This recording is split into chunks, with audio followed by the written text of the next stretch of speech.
Thank you, Vasant, and thank you to Munnota. Can you, everybody hear me? So thank you, Munnota, for hosting me here. And I will just get to the topic just directly. And I will be sometimes looking at the notes which I have made today so that I don't miss any of the topics. And after this, we'll have a question and answer. So feel free to ask any query which kind of comes out of it. So today is the Indian Union's Republic Day. Today is the 68th Republic Day of the Indian Union, and many people, and it's beamed in the TV every morning, the Delhi parade near the Red Fort.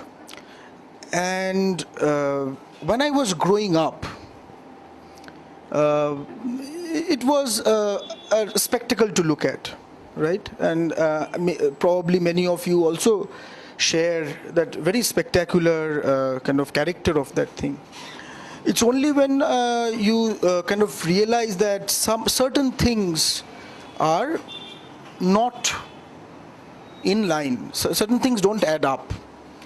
And a couple of things which never added up and still didn't add up, and didn't add up even on the 26th of January in 2017, was that the majority of the citizens of the Indian Union will never be able to hear what their president says in their language.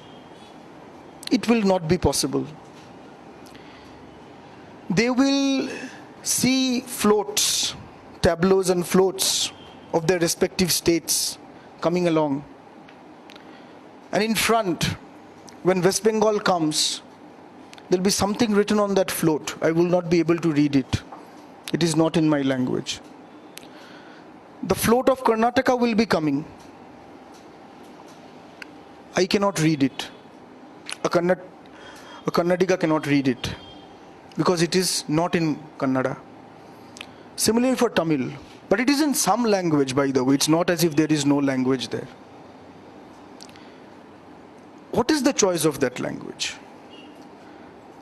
Since it is a day when the Praja, the ruled people, are communicating with the ruler in some sense, or the ruler is communicating with the ruled, however you put it, it turns out it is the language in which the subject citizens are trying to communicate their culture to the ruler. It happens to be Hindi. So it is not as if that the ruler doesn't have a language. The ruler has a language. It is called Hindi. Let us not have doubts about that. And I will try to illustrate this thing. And there are tendencies of imperialism in this kind of a design. And I tell you why. The tendencies of imperialism are in this kind of a design where I kind of walk down a road, there is some distant ruler who's standing, I come with my dress, Vasant comes with headgear, somebody else come with their kind of skirt, etc. This is called diversity. Okay? There's a diversity parade going on. Of course, this is not the diversity of the kind which has any life. Because this diversity will not be able to present itself in all its glory to the ruler. There's a limitation there. The ruler allows only as much diversity as it is in his or her interest. So let us understand that context first. When we say that you are a Kannadiga, I am a Bengali, and together we are common citizens of the Indian Union, which is true. However, it turns out you being Kannadiga is not good enough to be an Indian. Me being Bengali is not good enough to be an Indian. You being Tamil is not good enough to be an Indian, but you being Hindi speaker is good enough to be an Indian. Okay? Some people are born Indian, other people have to do shape change, language change, Republic Day tableau, font change and script change to become Indians. There is a problem here. And this imperial system has a longer history. Why do we have this kind of a parade on 26th of January? The parade actually goes back to 1911. Okay? Actually slightly after that. So the capital of British possessions in South Asia, which they called the Empire of India, was transferred from then Calcutta to Delhi at that point of time, and they were building New Delhi at that point of time from scratch essentially. So the rulers of most of the princely states who were not directly ruled by the British, but the British were there as a paramount power, they paraded themselves in front of the ruler. Some came in their own jewels, in their elephants. Some came in their own jewels and whatever in their chariots. And one by one they came in front of the emperor who had come from far away, and they paid their respect and went away. Paid their respect and went away. It happened in Delhi. And you can see how that design idea kind of continues, right? It is not accidental that the design is very similar, that peoples from various parts will come in their own paraphernalia. There will be a certain ruler for whose pleasing this will happen, because if it happened for the pleasing of everyone, it will not be only in one language. And people can say, what will be then? There are so many people, so many languages. Will we put all languages? Why doesn't the Doordarshan, at least in Karnataka, live translate the speech of the president? Is there a technological problem? When the scientific establishment of the Indian Union can send a mission to Mars and cannot live translate Hindi to Kannada, it is not a technological problem.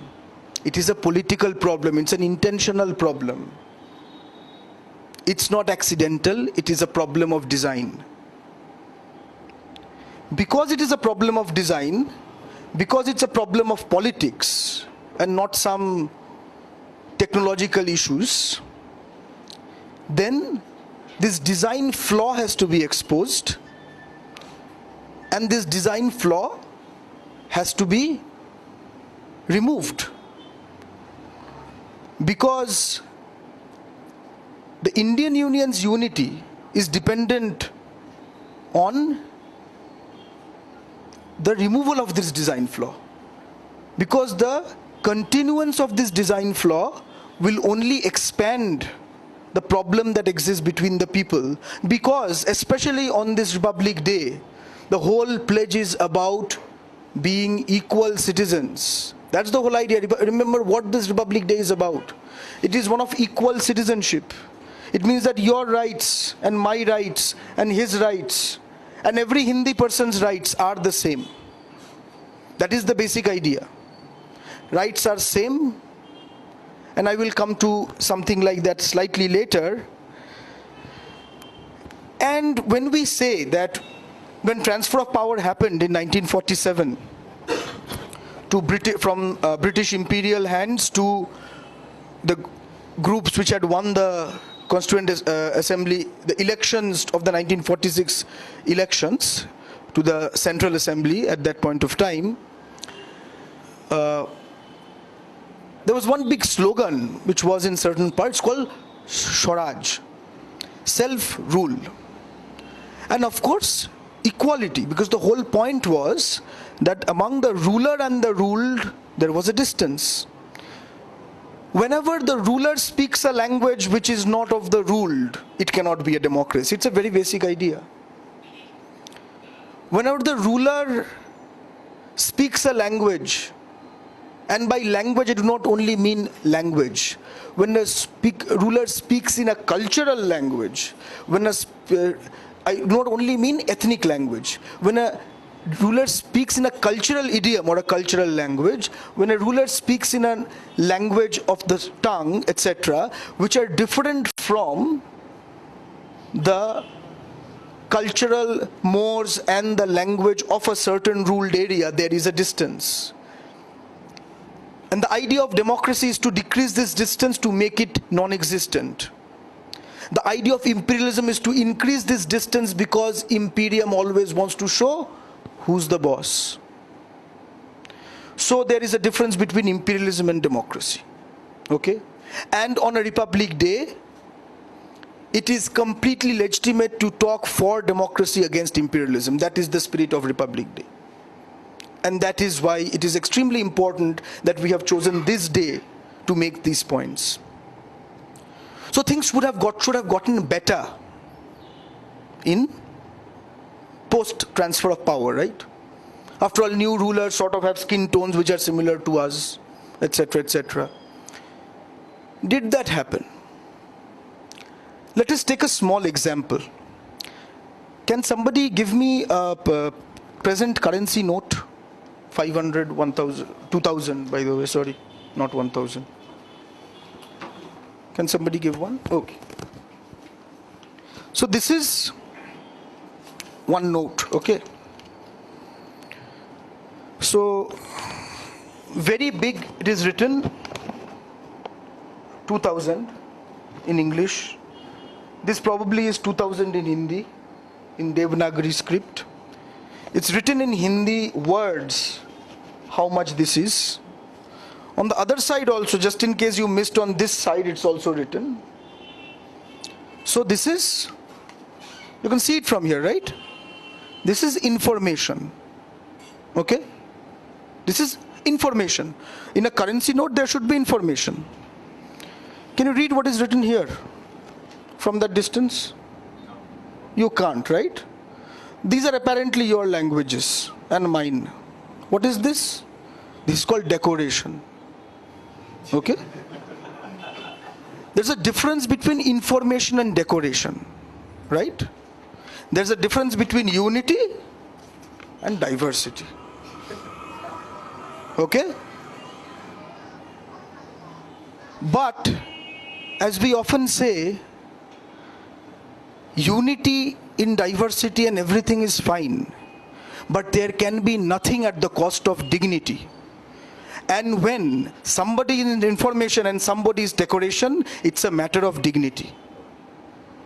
And a matter of dignity which makes second-class citizen out of a majority of the peoples of the Indian Union is a matter of dignity and democracy. It is not a simple measure of, oh, my mind has been hurt, etc.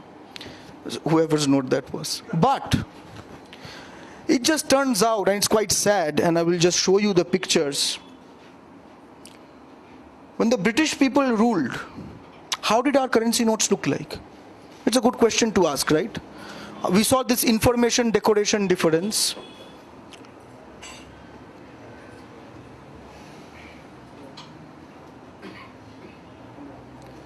So have a look at this. You see English numbers. I can make out the Bangla numbers. Vasant can probably make out the Kannada numbers. Equal size. There was no space issue question then. You can make out the words equally sized.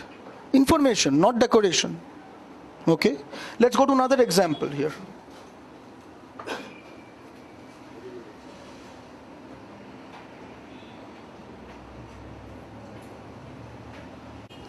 Look at this one. Okay? Again, basically I'm trying to make the same point here. So, if this is 1910, and if today is 2017, what has happened in between? What has happened is, from a neutral oppressor, we have moved to a biased ruler. Nobody is saying that this was good, because they were using these currency notes to siphon off lots of resources from the subcontinent to their country. Okay, I'm not making a case for, oh look, the British were so good. No, not at all. Who cares if this money is not in our hands, right? But having said that, when the resources are in native hands, it is important to understand what is the tongue of the speaker whose hands has the money and the resources, and why is it that has decreased. And again, I would like to say, it is not a question of design. It's not a question of accident, it's a question of design. And where will you have this question of design? In the pre-partition period in 1947, because we people in Bengal and Punjab primarily remember 15th August 1947 as partition day, because our Bengali nation was divided on that day. But that's a long history.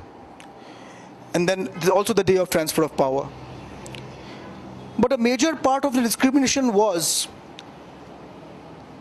that after all, the resources of this subcontinent are not being made available to the people of the subcontinent. They are not the masters of their own resources and jobs and everything. Okay? As if it were all made for the British. Okay? Let us look at the situation today.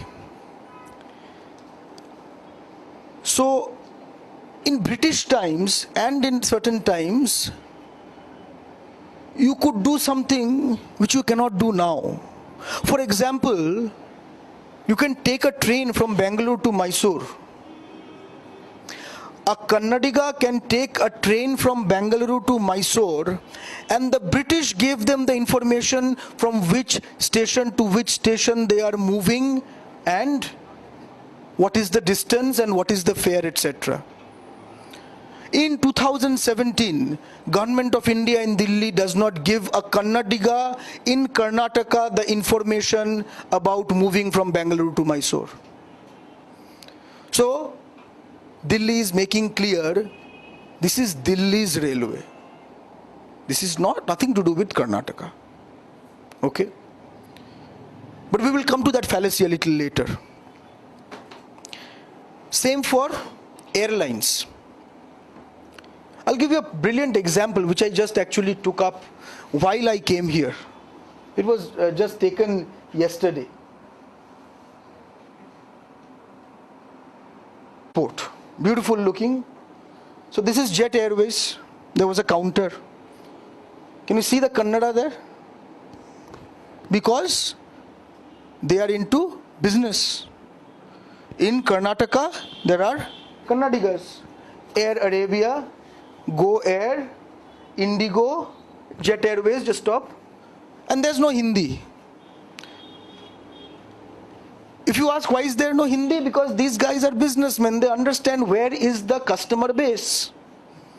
If there were enough Hindi customer base in Bengaluru, they would have Hindi there.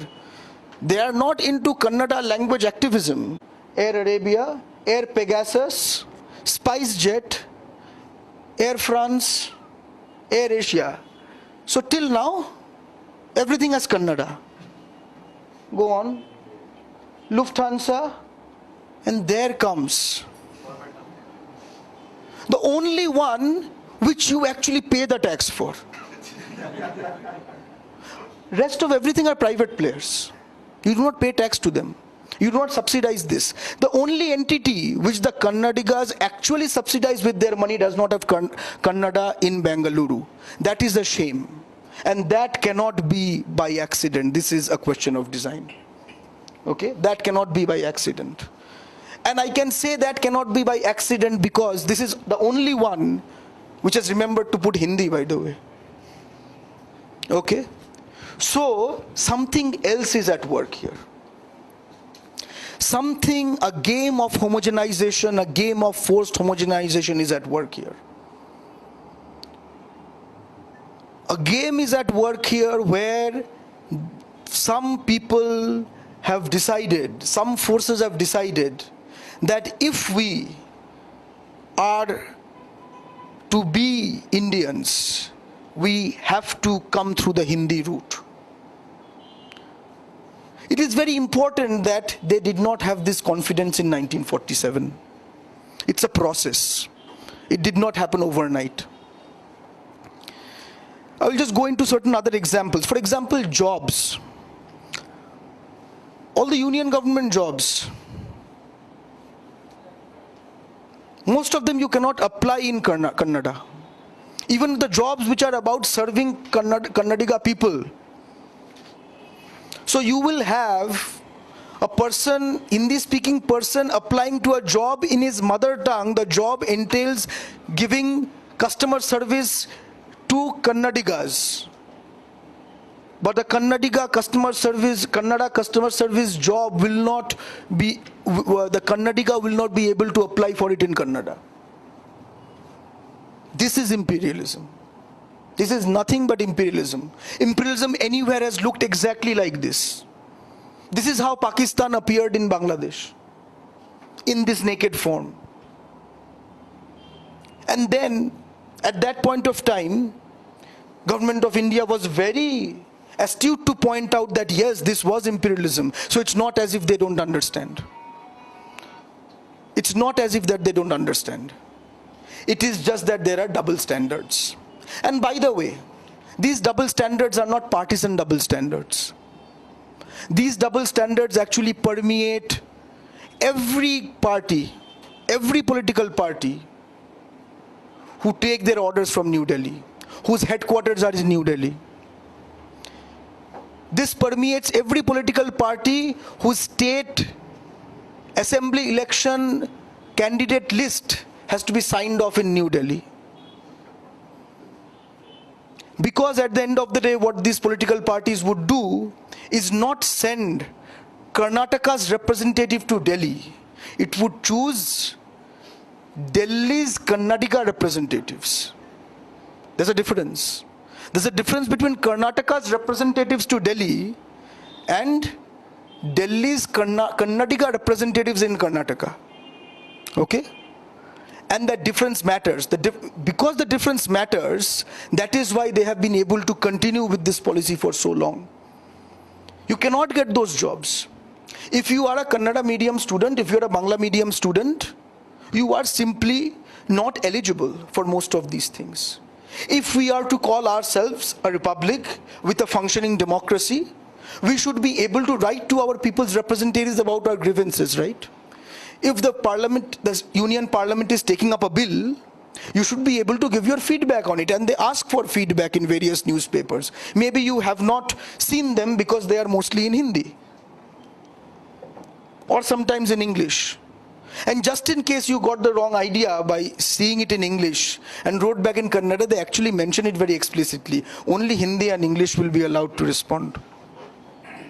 In a republic where the majority of the people are non-Hindi, non-English speakers, not only speakers, they do not understand. It's data, by the way. But many of you think that most of the people understand Hindi, right? From where is the source of these rumors? The source of these rumors are the same source from where the rumor that Hindi is the national language comes from. The rumor mill is the same. The rumor mill is central government textbooks. The rumor mill are union government ministers, irrespective of party. The rumor mill is folks who think that being Kannadiga is not good enough to be Indian, being Bengali is not good enough to be Indian citizen, etc., etc. And hence you need this kind of scenario. Airlines I talked about, something as common as, and I think these examples some people know, but it's also important to give it to other people. Hindi imposition is a danger to our safety, our physical safety. When we go to the trains, the chain which you can pull is there for a reason. It's not a decoration, it's information. It's not given in your language, even if it's a local train. In the plane, when they have this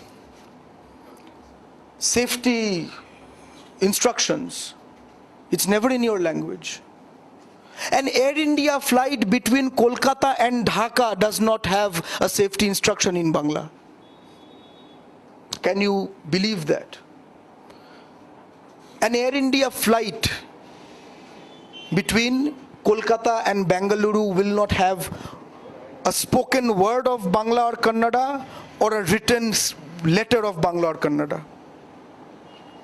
There is a problem here.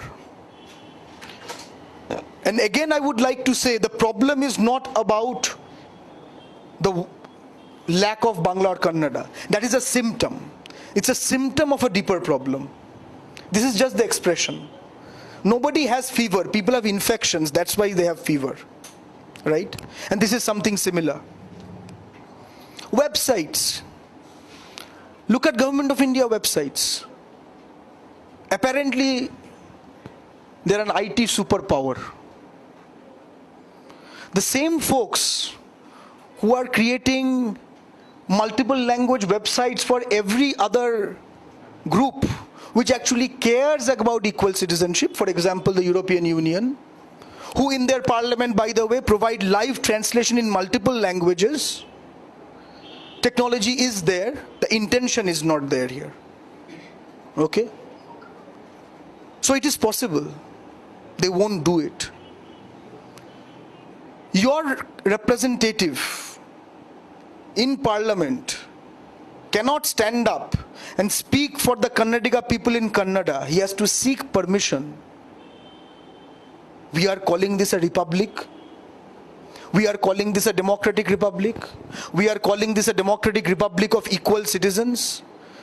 If it were so, how come an MP from Lucknow or Delhi can simply stand up and start speaking in Hindi without anybody's permission? When we know that a majority of the people of the Indian Union do not understand Hindi, how is it that okay? How is this not okay? So we have a hierarchy of citizenship. We clearly have a hierarchy of citizenship. There are first-class citizens.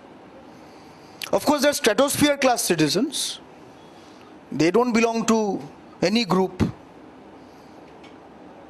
Certain Kannada origin people are also in that group. It's not as if they are not here. Certain Bengali origin people, and I use those words very carefully, I only call them Bengali origin. That's about where their Kannadiga-ness or Bengali-ness ends. It's actually a tail which they want to cut off. I mean, relic from the past looks bad.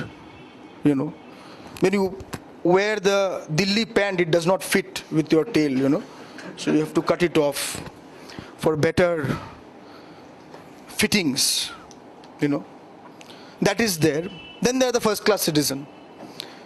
A first-class citizen is one who has the complete opportunity to represent himself or herself in his or her mother tongue in every sphere of life. Who is a first-class citizen in the Indian Union? A Hindi-speaking citizen is the first-class citizen in the Indian Union. There, let us have no doubt about that question. And at that point, let us remember that even the services are like that. Even the services are like that. And even in this, PSU banks, just like Air India did not have it, PSU banks would be the last one to put our languages in the ATM. Can somebody sound this? Yeah. They were the last ones to do it. Private banks, because when they do banking, they are only into banking and not into imperialism. Just like Lufthansa, when they are providing flight services, they are into flight services and not into imperialism. Do it. The last people to do will be these guys. I can take this one also. And it is also true that they impose this on other people. So other airlines don't provide it either. If you ask them, which I have and many of you might have also asked, is that these are the instructions, sir. But whose instructions are these? It cannot be a Kannadiga instruction. It cannot be a Bengali instruction. And let me tell you, there is nothing called an Indian instruction. There is only a Hindi instruction. Okay? And the whole political project is to make Hindi equal to India, India equal to Hindi, so that if you are not in that equation, cut your tails and join the line. That is the message which is being given.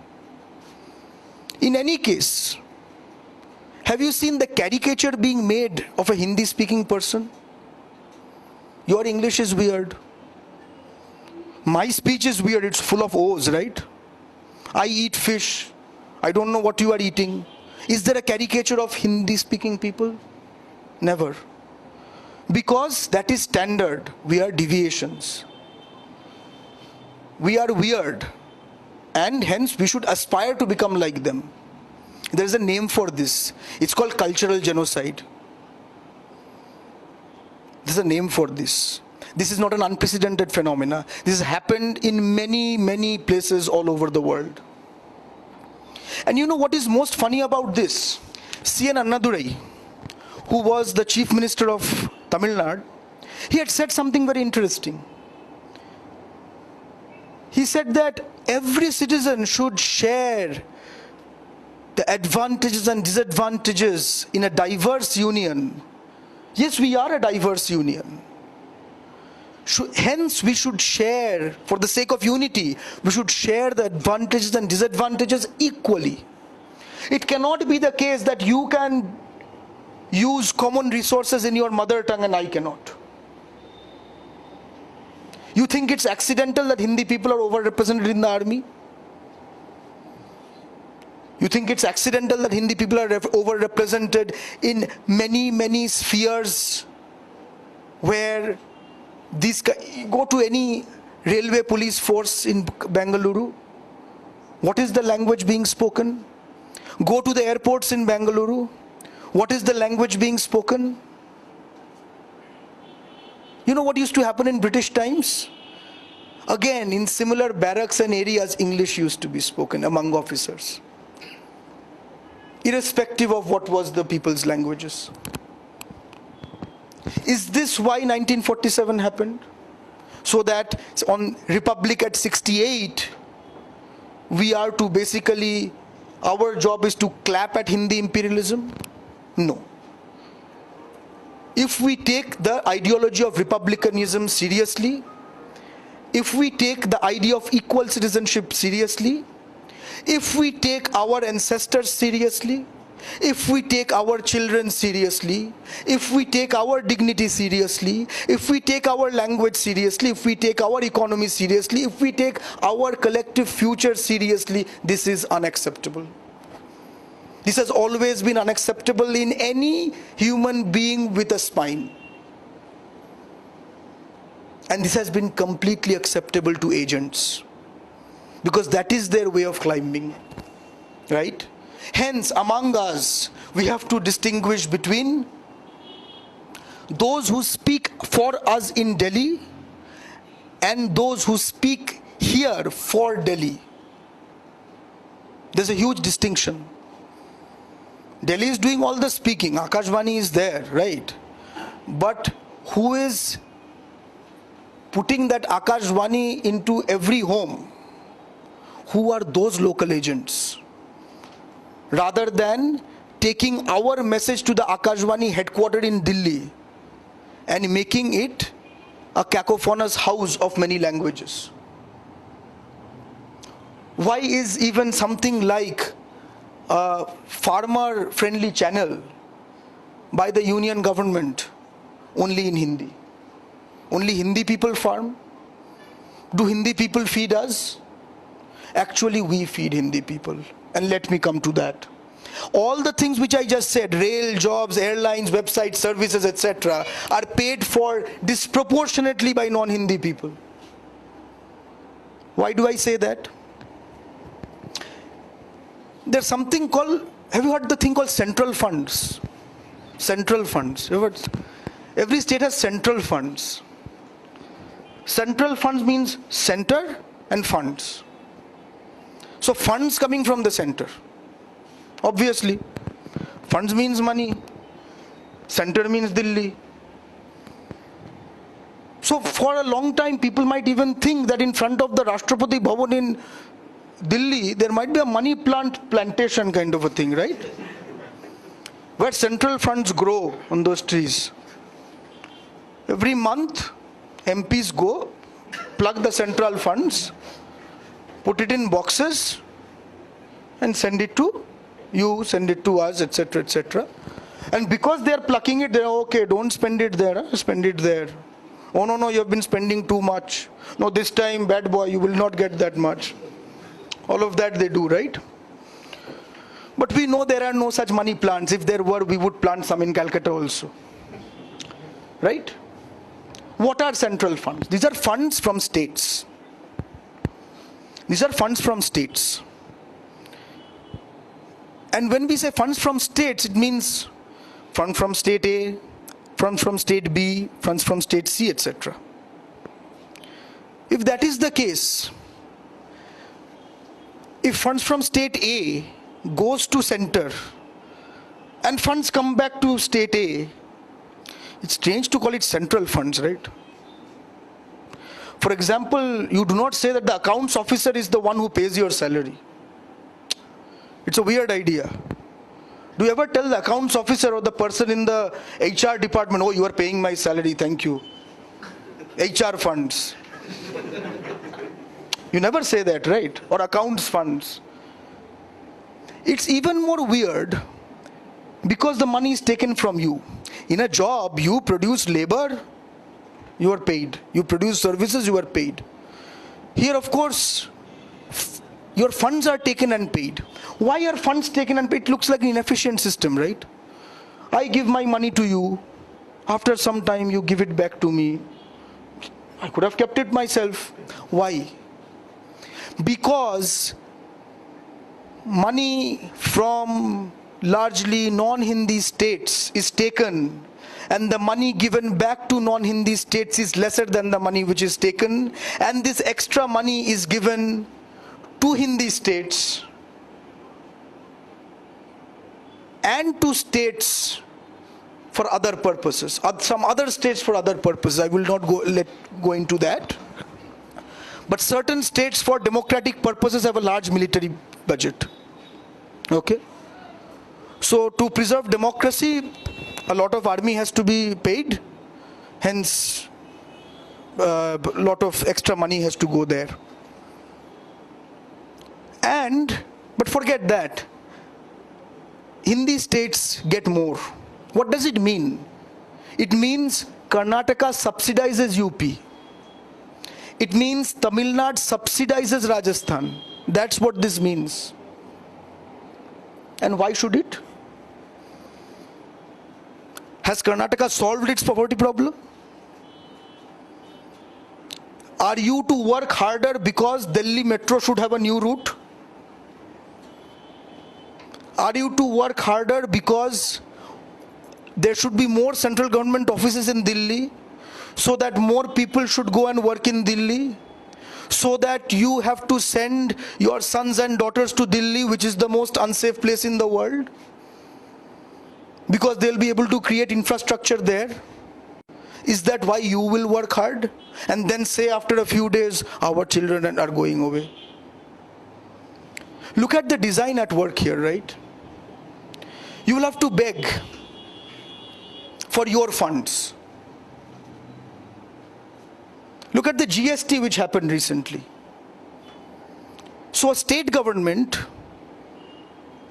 cannot increase its tax rate anymore, according to this. So if tomorrow a huge accident or emergency happens in Karnataka, you have no choice. You have to go to Delhi and like 9/11 say, sir, look, our people are crying. They will say, prove your people are crying. They will show some proof. So that's not enough crying, hence this amount of money. And then one party here will say, you could not show our crying very correctly, hence you should be out of power. Look how the fact that the center divides our people. Because our funds are looted by the center.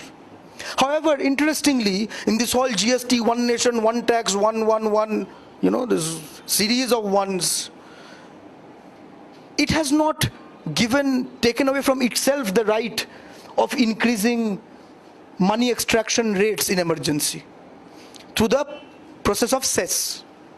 It can produce a cess on anything. And why a cess and not a tax? Because the cess money does not have to be shared with the states. It is not accidental. It is not accidental. It is never the case that the union government till now has taken any step which empowers the states, right till 1947. We should understand how this system works.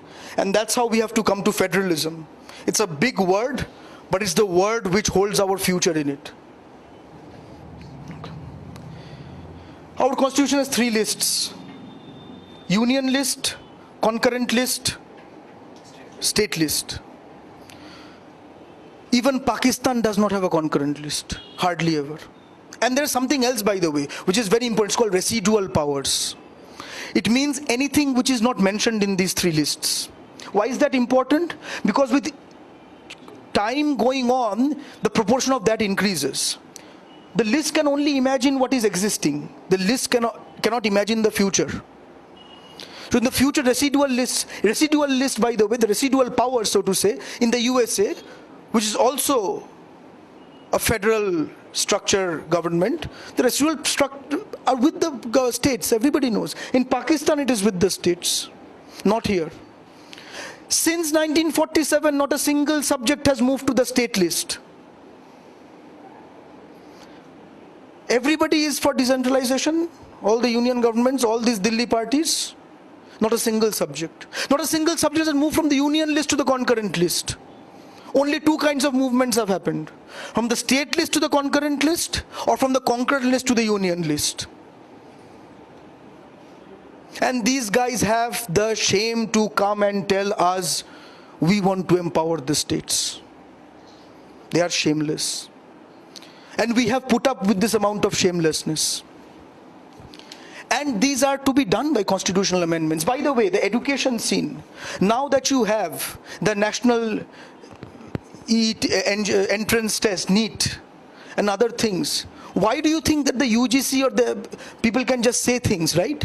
Because during the emergency, Indira Gandhi removed it from education from state list to the concurrent list. That's why they can do this. And all the opposers of emergency were anti-Indira Gandhi, the Delhi parties, but they were not anti this constitutional amendment. They did not reverse this. So they know exactly. So which means that the interests of Delhi parties are so well tied together that the particulars of their face and the particulars of their patriotism and the particulars of their religiosity and the particulars of their corruption are irrelevant to the deep structure which keeps them united. The deep structure is creation of Hindi, Hindu, Hindustan. That's a deep structure. When Congress comes, they would like to add Anglo, Hindi, Hindu, Hindustan. That's the only difference. As often people say, BJP is Congress with a cow, something like that. There are jokes like that which are around. But I do not want to make it a partisan political question. But when we are talking about language issues, 5 minutes, we should also remember that, see, I am being able to communicate with you in English. Hence, if there's an English-Hindi formula, largely we do not have a problem. Right? So what are you going on about? You go your own way. This is precisely the way in which, during British times, the more privileged people were told, what is your problem? You have a good job. How does it affect you? But it does affect us, because we are not only individuals, we are born of this land. I am born of a mother who speaks Bangla. So when my mother feels like a second-class citizen for a public service for which I and she pays tax for and has a right to full access, then it is a problem. it is as big a problem as who somebody swears at my mother in a negative way. It is as big a problem. And if we go down the caste class ladder of sorts, you will see that linguistic discrimination and alienation also asymmetrically affects the poorer, affects the lower castes. For us, it may be a pride issue. For somebody, it's a livelihood issue. Somebody who from rural Karnataka has to board a train, why would that person feel discomfort? Or if that person feels discomfort, why will that discomfort be more than a rural Hindi-speaking person in rural UP? Why discriminate among the poor like this? Why should we have first-class poor and second-class poor? Our people are our people. And we have to keep them first.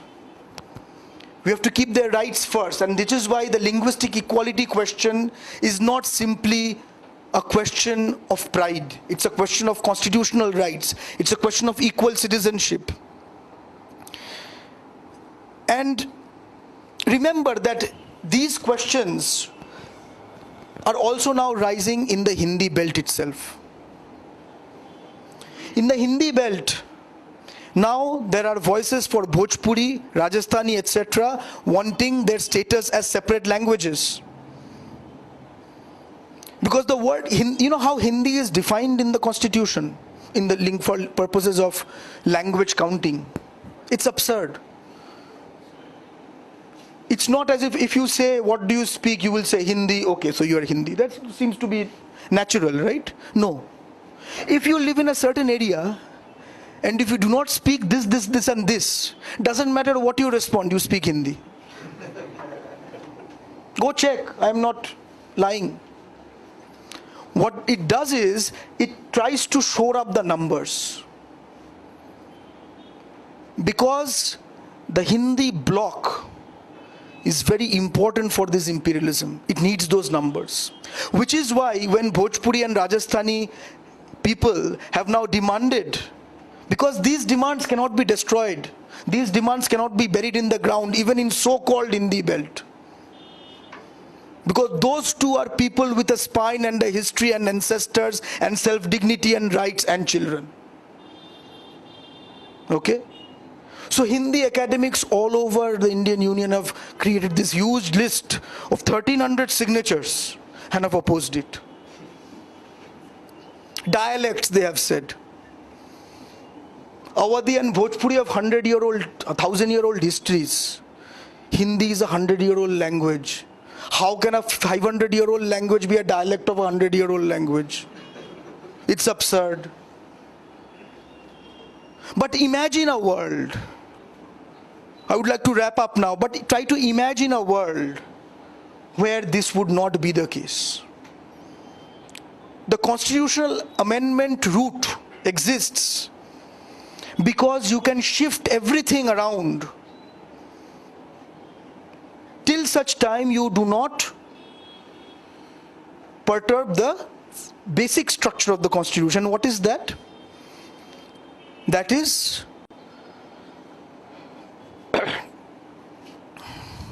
secularism, democracy, federal structure, very important, it's a part of the basic structure of the constitution, etc. Right? Okay? So you cannot fiddle with that. You cannot suddenly make this a Hindu Rashtra or Islamic Republic. Not done. Okay? Okay? Because those are basically not civilized concepts. Okay? Having said that, everything else is possible. It is possible to enact something very near to the Cabinet Mission Plan, which was in 1946. And what was it? It's the plan on which India as a federation was conceived. And the Congress agreed to it at that point of time. Almost all, it was the only plan which all people were on board. What did it say? It said that Delhi or Union Center, what would it be? It can be in Karachi or Calcutta or Dhaka or Delhi or Bengaluru. I don't care. Why do I don't care? Because the structure makes it irrelevant where it is. It says defense. That should be under the union, external defense, right? Because you can't have every state doing its own defense. Communication makes sense. Okay. Currency makes sense. External affairs makes sense. That's about it. End of story. End of story. And it is not a lost idea. 3 months ago, Mamata Banerjee repeated that claim. The fact that she repeated that claim, she is no mad person. She knows that it is constitutionally possible. And what is constitutionally possible is legal. And what is legal is just. And what is just and legal and possible within the ambit of the Indian Constitution must have been in the minds of the Constitution makers when they were putting in this provision. That the limits of the Constitution are this. The Constitution provides for a range. You cannot take away everything from the state list to the union list because federal structure is a basic part of the Constitution. You cannot take away everything from the union list to the state list because then there is no union. That's against the integrity. But you can make the diverse peoples of Indian Union into a true federal union. And that, my friends, today is the need of the hour.